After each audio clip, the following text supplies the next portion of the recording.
Primero fui secretario de la Municipalidad de Pillas en 1952, Claro. que me dijeron. Y yo siempre me quedo admirado de la confianza y la voluntad política que tuvo Manuel Gallardo en ese tiempo, que fue el presidente del Consejo, al haberme elegido secretario municipal, Claro. cuando recién había cumplido 21 años. De manera Muy que jovencito, claro. de ahí pasé a ser en la función pública notario del cantón, notario segundo.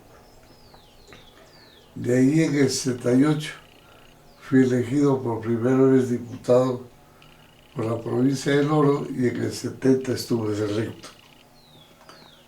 De ahí ya me quedé acá en Quito, seguí la universidad, me gradué en la Universidad Central y se han desempeñado diferentes cargos públicos como director nacional de la pequeña industria de artesanía, subsecretario del Ministerio de Industrias, vocal del directorio del Banco Nacional de Fomento. Aquí hay un testimonio y diferentes representaciones de orden latinoamericano en organismos que tenían que ver con la artesanía y la pequeña industria sobre todo. Me parece que así como las personas deben tener cuando han desempeñado sobre todo funciones de orden público, una reseña histórica de todo eso. Yo creo que los pueblos también deben saber cuánto se formaron, cuánto nacieron, cómo lo hicieron, quiénes son los fundadores, los iniciadores del mismo, porque eso hace bien a las generaciones presentes y futuras. Yo creo que el actual alcalde y usted sobre todo hace muy bien en tratar de escribir esta historia en base de la investigación científica sobre los orígenes de nuestro pueblo. Hay algunas versiones, ustedes conocen. Hay una que el profesor Virgilio Mendoza escribió, yo creo que tengo esa, pero es un poco confusa La monografía del Cantón Piñas. los orígenes sobre todo, ¿no? De lo que yo conozco sobre los orígenes del pueblo, están aquellos que Virgilio Mendoza los da en su monografía. Él dice pues que el español Juan de Loaiza, contratado por el rey de España, vino a hacer los estudios sobre las minas de Portobelo y residió él en lo que actualmente es la ciudad de Pillas, un poco hacia el lugar donde había un testimonio muy hermoso, un árbol de pino, que muchos lo recordamos, y siempre se decía que ese era un árbol que fue sembrado por el bachiller Juan de Loaiza, y en ese lugar tuvo su residencia.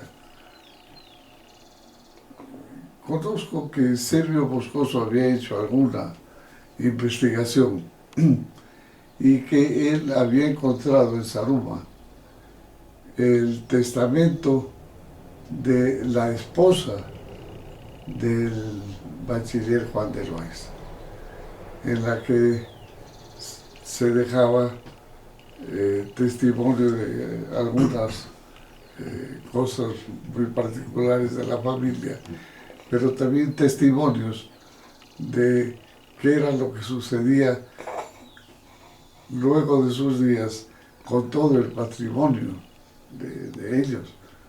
Entonces, esta historia verbal, sobre todo, dice que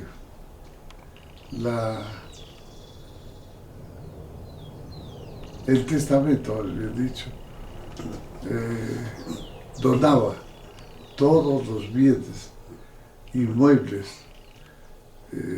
al primer cura que se ordenara de la familia Loaiza. Y el territorio que dejaba como herencia tanto el esposo, Juan de Loaiza, cuanto ella como cónyuge, correspondía, aparte de los territorios que luego fueron la parroquia de Ayapamba, los que fueron primero la parroquia de Piñas, luego el cantón Piñas, hasta muy cerca de el cantón Santa Rosa, de tal manera que era una inmensidad. Y el cura Loaiza, yo vi algunas escrituras, porque como yo fui notario, en la que él había dado esas escrituras y luego se fueron vendiendo esos lotes de terreno. Y como el cura no iba a medir, parece que no siempre le decía la verdad. Decía que es un pequeño predio y abarcaban extensiones muy grandes. Pero de ahí, ya en la fase administrativa, Piñas perteneció a la parroquia de Pacha, viceparroquia de Pacha. Y luego ya tuvo la elección como parroquia civil con el territorio, eso debe estar en las ordenanzas de la Municipalidad de Zaruma. Y finalmente pues vino la cantonización y con todo lo que de ahí se ha venido derivado, como la creación primero de las parroquias de Balsas, Marcavelí, que luego y son ahora los cantones de Balsas y Marcavelí, que originalmente fueron parroquias del Cantón Piña. Ver una persona que con cualidades de historiador, con un acervo cultural lo suficientemente idóneo para poder confiarle una misión de esta, sabiendo que él tiene que desentrañar de todos esos documentos históricos la verdad, y la verdad con un pensamiento muy equitativo, muy imparcial. Y quizás organizar el propio Consejo, una comisión que vaya recibiendo los testimonios y discutiendo con la persona encargada de hacer esta investigación para escribir la historia. Analizar los documentos que tiene o las fuentes a las que él se remite y que de verdad son las mismas si no tienen testimonio escrito, ¿no?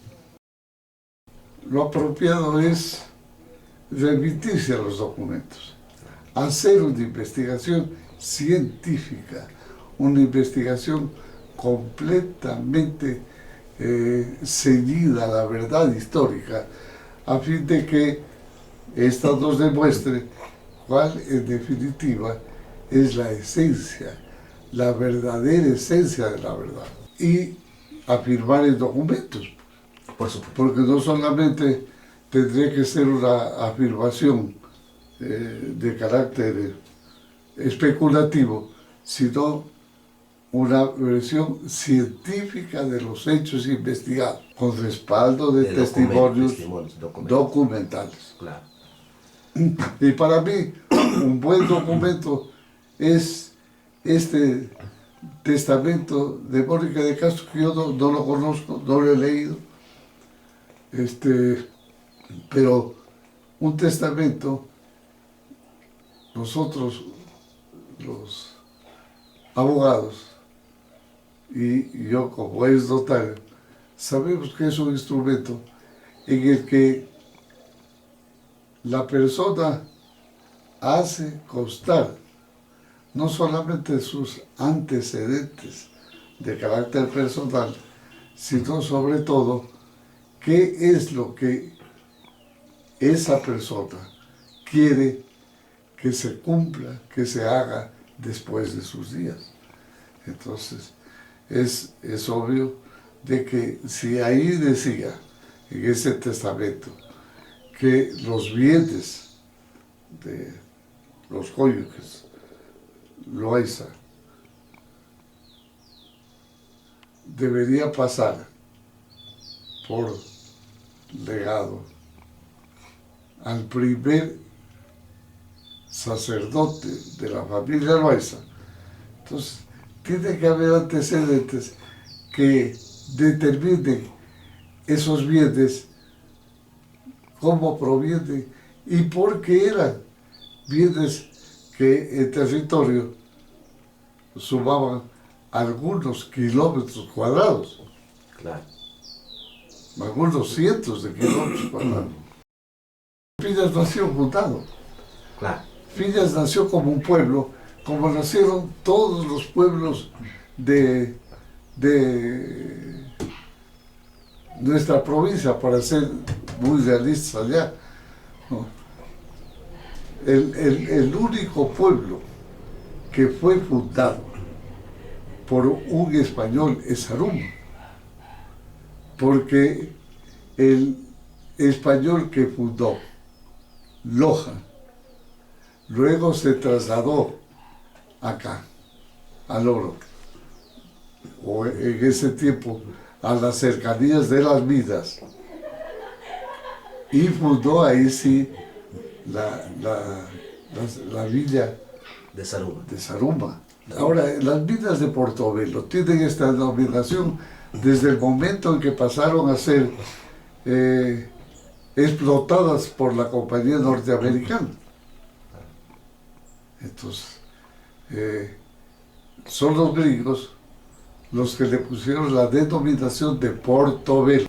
Es un caserío que nació con la primera casa que se construyó, que para nosotros sería la del bachiller Juan de Loaiza, o como se lo denomine, o como sea.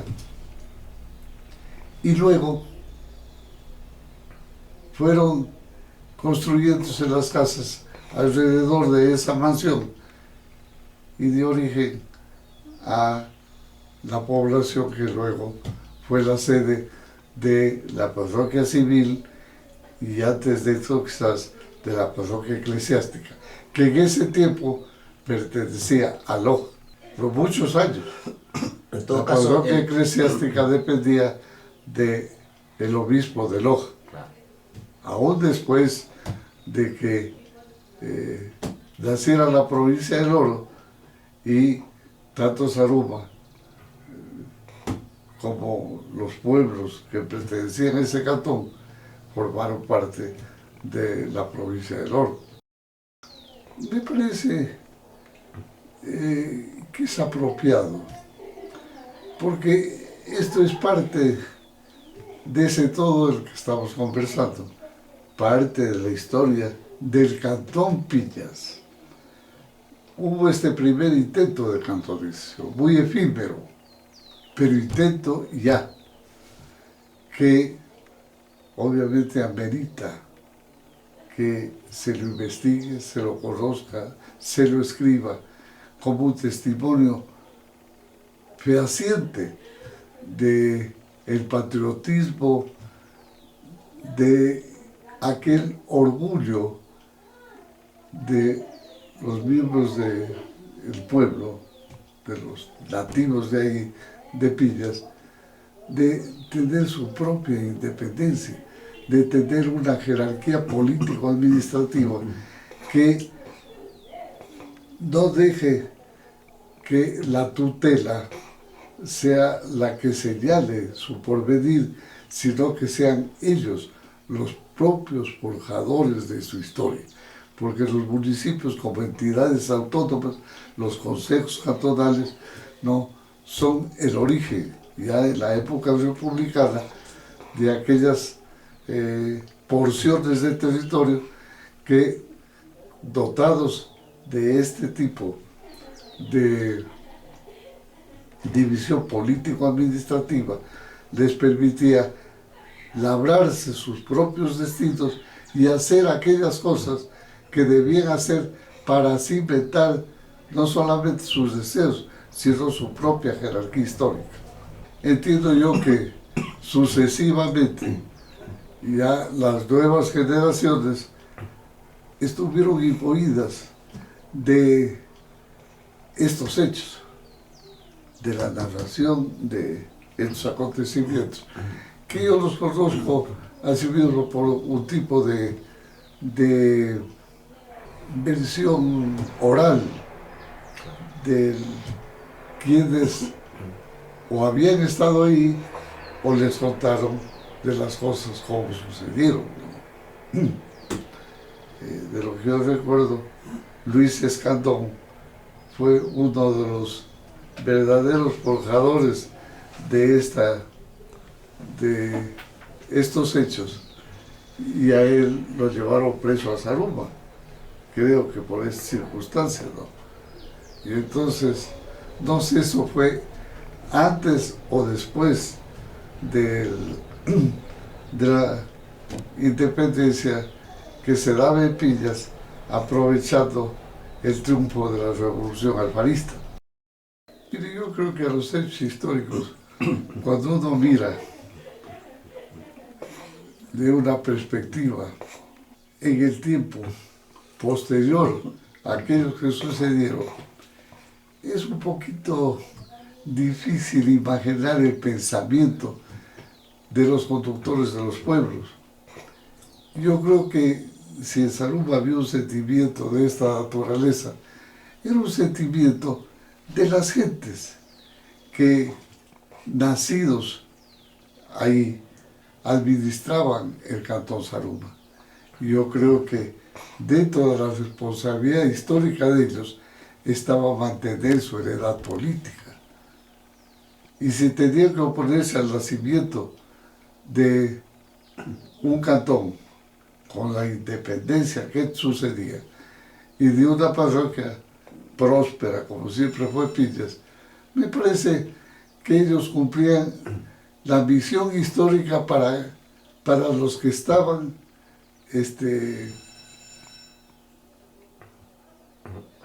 sujetos en ese momento del tiempo. Cumplieron. De tal manera que me parecería un poco, quizás demasiado, no quisiera usar la palabra atrevimiento, de juzgarlos en un sentido peyorativo, sino más bien juzgarlos que ellos no hacían otra cosa que defender el patrimonio político administrativo que habían heredado como autoridades de ese pueblo. Yo creo que quizás en este momento, no sé, pues podemos pensar que así debió ser. Claro, claro. Pero quienes vivieron en ese momento creyeron que las cosas debían ser como lo hicieron. Fíjese usted, cuando yo me lancé de candidato, me invitaron a un meeting en Portobelo. Portobelo hasta ese momento era un campamento minero. No tenía ninguna jerarquía político-administrativa. Entonces me dijeron, Hugo Mario, nosotros queremos ser parroquia civil de Alcalá Saruma.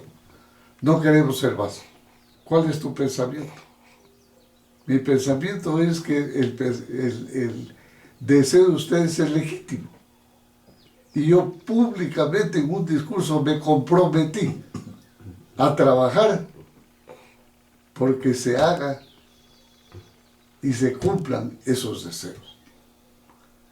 El municipio de Saruma, con cuyos personeros yo conversé cuando ya era diputado, tenía una serie de reservas por lo que ya habían hecho, ¿no?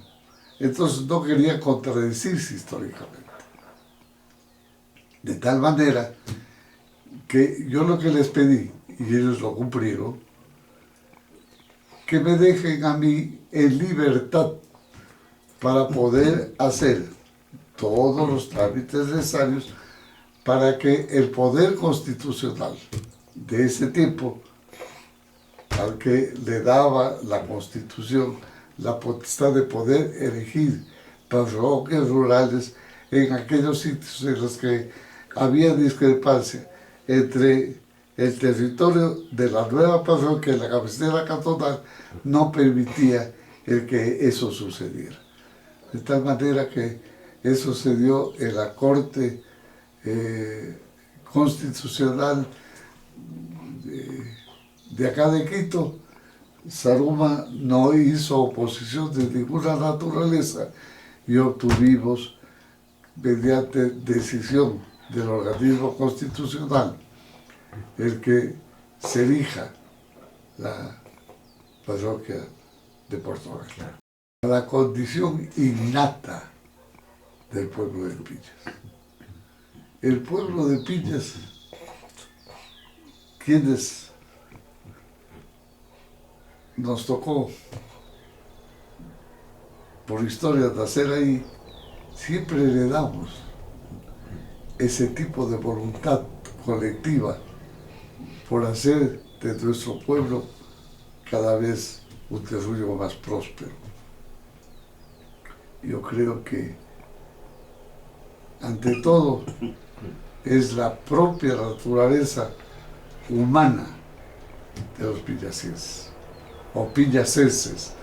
Todos los que han ido a Pillas, y Pillas se ha progresado, ha sido porque residieron ahí y adoptaron de corazón como propio ese desarrollo del país. Colpacha es un vínculo, una hermandad. Hay una hermandad por el vínculo político administrativo de que Pillas fue viceparroquia de Pacha y que como Pillas todavía no era ni parroquia eclesiástica. Entonces, a los muertos, a los cadáveres, se los llevaba a Pacha, ahí para que reciban Cristiana sepultura. Cristiana sepultura, porque ahí había un sacerdote que oficiaba los servicios religiosos para el difunto, ¿no? Entonces, había un tipo de hermandad en ese sentido, porque muchas personas que de Pillas iban allá con los fallecidos, obviamente cultivaban amistad con la gente de Pacha. Y los de Pacha, obviamente, con los de Pillas. A diferencia de otros lugares, hay ese tipo de afinidad de los habitantes de ambos pueblos. Toda la gente que de todos los lugares también fueron y residen en Pillas hicieron causa común con su progreso. Y eso es admirable, ¿no? Eso es admirable. Y luego, quizás el progreso de Pillas se debe a este entrañable amor de la gente nacida en Pillas, de,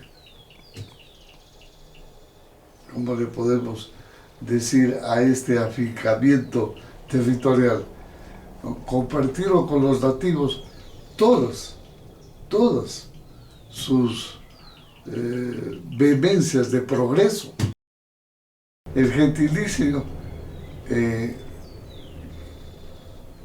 dentro de los cánones del idioma castellano es pillacense, ¿no? Que la tradición se decía que era pillaciense, ¿no? Pero el gentilicio es pillacense, de acuerdo con la gramática. Quizás ahí habría que remitirnos un poco a la historia. ¿Quiénes nacimos con ese gentilicio? Obviamente tenemos un sentimiento por el mismo. Cuando yo escribí en el Universo y tenía que usar el gentilicio, siempre en la redacción del Universo me corregí. No, me corregía en el sentido de que gramaticalmente era pillacense. Ahora, si nosotros nacimos creyendo que éramos pillacienses, obviamente eso está en la tradición, eso está en el corazón nuestro. Pero es un poco difícil el luchar contra una verdad axiomática como es el idioma, ¿no? No estoy muy seguro. Y quizás mis testimonios son un poco imparcial. Porque yo no tuve una amistad que debería calificársela como tal con Rubén Torres Álvarez. Y Álvarez. Y Álvarez. Él fue secretario municipal y yo fui prosecretario en los tiempos en el que él era secretario. Luego, ya en el 52, me eligieron titular del consejo. Y tengo idea de que en algún escrito de Rubén, él mencionaba a Pillas como la ciudad orquídea. No estoy seguro o segurísimo de ello. No sé cuál sea la versión que ustedes tienen allá, pero para mí es un testimonio que quizás es lo suficientemente imparcial, porque yo luego con él tuve alguna controversia por el autor de la bandera de Pillas, ¿no? Que es Alfonso Loaiza Jaramillo. Y de eso soy testigo, porque cuando era prosecretario, él era procurador síndico. Y alguna vez, nos llevábamos bien, me dijo, salió, ¿qué pasa? Estoy haciendo un borrador de los colores y el significado de esos colores para la bandera de Pillas. ¿Y quién lee el significado de los colores de la bandera de Pillas? Es como si le escuchara hablar a Alfonso Loaiza, ¿no? De manera que yo tuve esa controversia, porque quien firmó la ordenanza como el que se oficializaba la bandera de Pillas era el secretario municipal, que es tipo era el rector, ¿no? Pero no por eso quiere decir que él sea el autor. Venían en las escuelas, sobre todo de ese tiempo, enseñando que el autor era él. Cuando yo me percaté de esto, dije que no era así. Uno, porque yo era testigo presencial de quien había hecho ese primer borrador para presentarlo al Consejo, ¿no? Y escribí, obviamente, en el Universo sobre el verdadero autor de la bandera de Pincha. Sí. Entonces, lo que yo le digo de eso, de la ciudad de Orquídea, que me parece un nombre muy, muy hermoso, muy bonito, sucedió así, pero Pillas fue un pueblo que dio albergue a todos los refugiados, especialmente de la parte baja de la provincia, como Arenillas, parte de Santa Rosa, ¿no? Que vinieron a Pillas, mientras esas poblaciones estaban ocupadas por el ejército peruano. Ellos hicieron su residencia y su domicilio transitorio, por cierto, en la ciudad de Pillas. Y Pillas les metió albergue con cariño, con mucho cariño. Los recibió como a compatriotas que habían tenido que dejar su lugar natal por estas circunstancias de la invasión y la guerra de este tiempo. Por ejemplo, uno de los artífices de la catolización de Pillas, no siendo pillasiense, fue don Luis Antonio Román. ¿No? Él era santarroceño, se aplicó en Pillas, se casó en Pillas, tuvo su familia en Pillas, ¿no? Y él era el secretario nato de todos los comités de cantonización de Pillas. Tal es así que cuando a mí me nombraron secretario, ya le decía cuando recién había cumplido 21 años, me visitó mi abuelo, Eloy Crespo, en mi oficina. Entonces yo salí a saludarlo y a pedirle que entre y que se siente conmigo en el escritorio del secretario. Me dijo, no, hasta que vengo a verte cómo estás desempeñando ese puesto y a decirte que tienes que tener mucho cuidado en todo lo que haces, pero que los hagas dignamente, porque tú estás sucediendo y reemplazando a Luis Antonio Román, mi abuelo. Mucha responsabilidad le pide a usted. Entonces dice, tú tienes que ser un fiel discípulo de Luis Antonio. Y luego, obviamente, fui secretario en una de las administraciones municipales de don Luis Antonio. La educación y la cultura. La educación se la recibe casi desde la que uno nace en la familia. Luego ya viene la educación formal en la escuela, los colegios, las universidades, ¿no? Donde se aprende todas aquellas disciplinas de carácter científico que nos van a servir. Si uno es un profesional en la universidad, ya le enseña precisamente eso.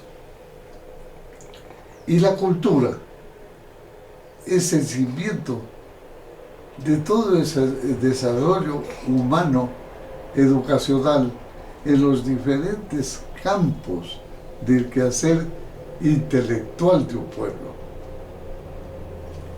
Son los que afirman la cultura de ese pueblo.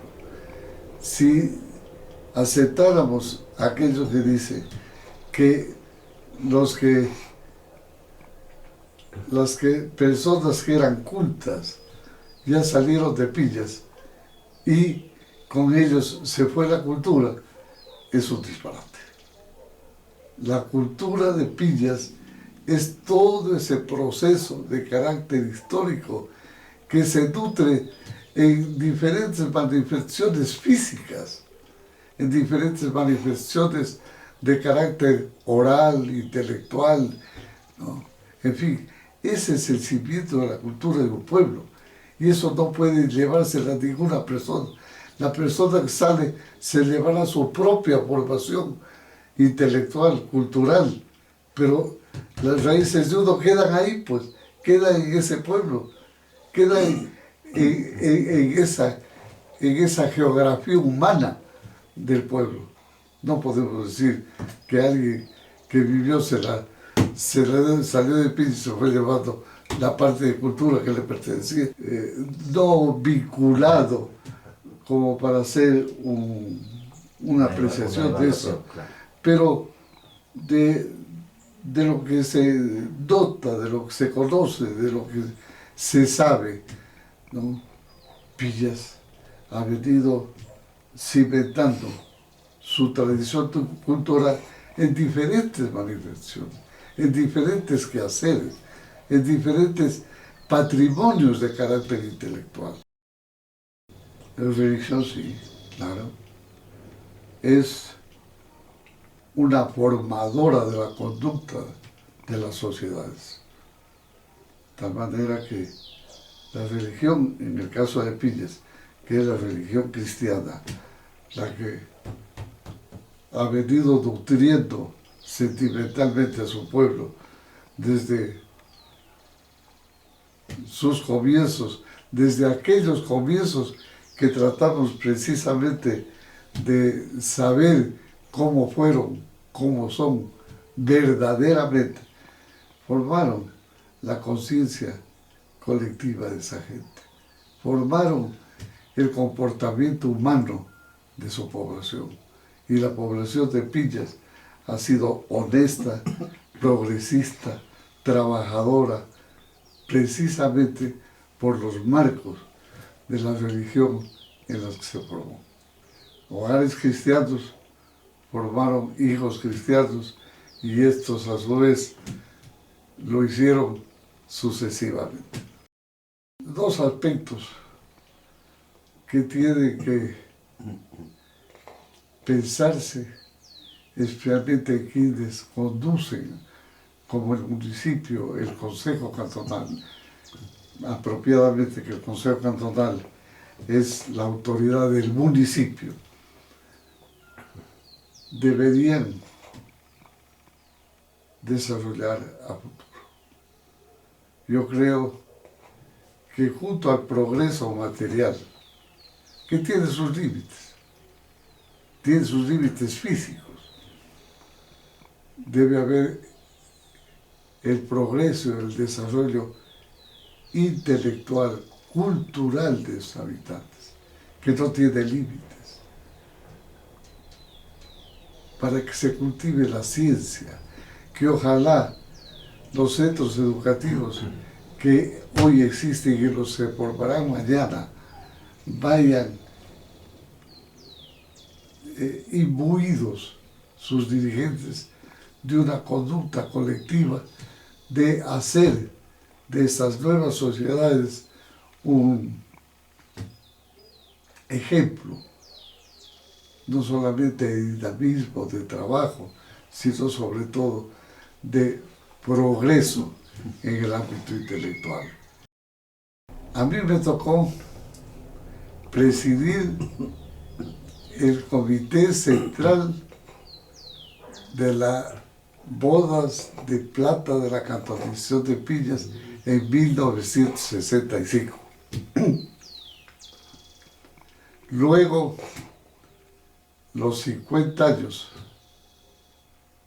de la cantonización, tuve un honroso privilegio. Que el presidente de la República, doctor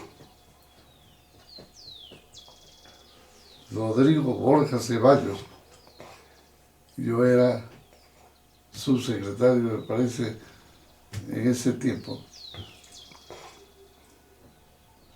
tuvo la bondad de designarme su delegado para que en representación del gobierno asista a la conmemoración de las bodas de oro de la Cantondición de Pinchas. Y fui allá como representante del presidente de ese tiempo y luego a Zaruma también con la misma representación el 26 de noviembre. Muy merecido. Yo deseo, por intermedio suyo, del Consejo Cantonal, en este espacio, saludar con cariño a nuestro pueblo. Hacer votos porque el futuro le depare siempre todos los bienes posibles, tanto en el aspecto material como en el aspecto intelectual, espiritual. Que Pilla sigue siendo siempre aquel norte sublime que se fijaron todos los que nacimos allá y de alguna manera nos tocó desempeñar algunas funciones locales y nacionales y sobre todo para las nuevas generaciones que con esos testimonios sigan viviendo en el cariño por el progreso, en el cariño sobre que Pilla sea cada vez un cantón próspero, adelantado en todas las áreas del conocimiento y el quehacer humano. Cuando se suprimió la conscripción vial, por la serie de problemas que hubieron en las sierras fundamentalmente, se dictó una ordenanza municipal mediante la cual con los vecinos de cada uno de los recintos se hacía un tipo de conscripción cantonal. Y recuerdo que viajábamos con una delegación de Zaruma Machara a una reunión de municipios. E íbamos de Pillas en un solo carro, conversando. Y todo el trayecto de lo que es el Cantón Pillas y los caminos vecinales que llegaban a la vía de este tipo estaban totalmente limpios. Y me dice, ¿qué pasa? ¿Por qué están así? ¿No?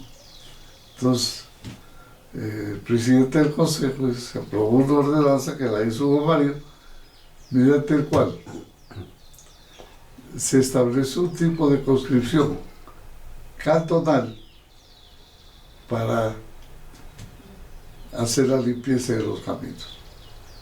Y se daba a los diferentes recintos la facultad para hacerlo. Y ciertamente tuvo un éxito formidable y sirvió de ejemplo porque dijeron nosotros en Zaruma vamos a tratar de hacer lo mismo, porque ve los caminos cómo ¿Y están. cómo se ejecutaba? ¿Cómo Los vecinos de cada lugar. Por ejemplo, antiguamente el municipio designaba alguien que se encargaba como líder, digamos así, de una determinada comunidad. Entonces, él convocaba anualmente para la limpieza de los caminos, para mejorarlos, porque eran caminos de herradura en un 80%, los caminos que comunicaban a los diferentes pueblos del cantón. Entonces, estas personas a las que con el nombramiento municipal se les daba la autoridad necesaria para convocar a los vecinos y hacer este tipo de mejoramiento. Así era es, una conscripción cantonal, en vez de la conscripción vial que se abolió por la serie de problemas y sobre todo porque en la sierra, donde no había un reparto de los latifundios, entonces se abusaba de los vecinos con esta famosa conscripción vial, ¿no? Yo recuerdo que cuando fuimos a la inauguración de la parroquia de Balsas, presidente del consejo era Julio Bienvenido Gallardo. De Piedras a Balsas había que ir a Lomo de Mula. Y en ese sector de la Bocana pasábamos en medio de troncos de árboles, en el que quizás 2 personas hubieran sido incapaces de con las manos poder rodear el grueso, el volumen de esos árboles que habían cortado, habían desbrozado ahí para sembrar hierba. Podían sembrar la hierba conservándolos, ¿no? Con los árboles más pequeños, quizás, y no esos árboles centenarios, ¿no? Yo creo que era el primer esfuerzo colectivo por una real reforestación. En ese tiempo las montañas se talaban sin pensar en el futuro. Yo un poco pensaba en que era necesario hacer un esfuerzo por la reforestación. Eso tiene que haber sido en la década del 52 al 66, 52 al 66. En esa época debe haber existido ese proyecto, cuando todavía en el país no había esa política una verdadera conciencia política, claro, sobre la preservación de los bosques. Históricamente, las mujeres en Pillas fueron adalides en los diferentes quehaceres de la vida social, sobre todo, y pública. La vida pública todavía en ese tiempo no tenía el desarrollo que hoy tiene y la presencia de la mujer que en la actualidad tiene en la vida pública. Pero ya había manifestaciones sociales. Por ejemplo, sociedades como,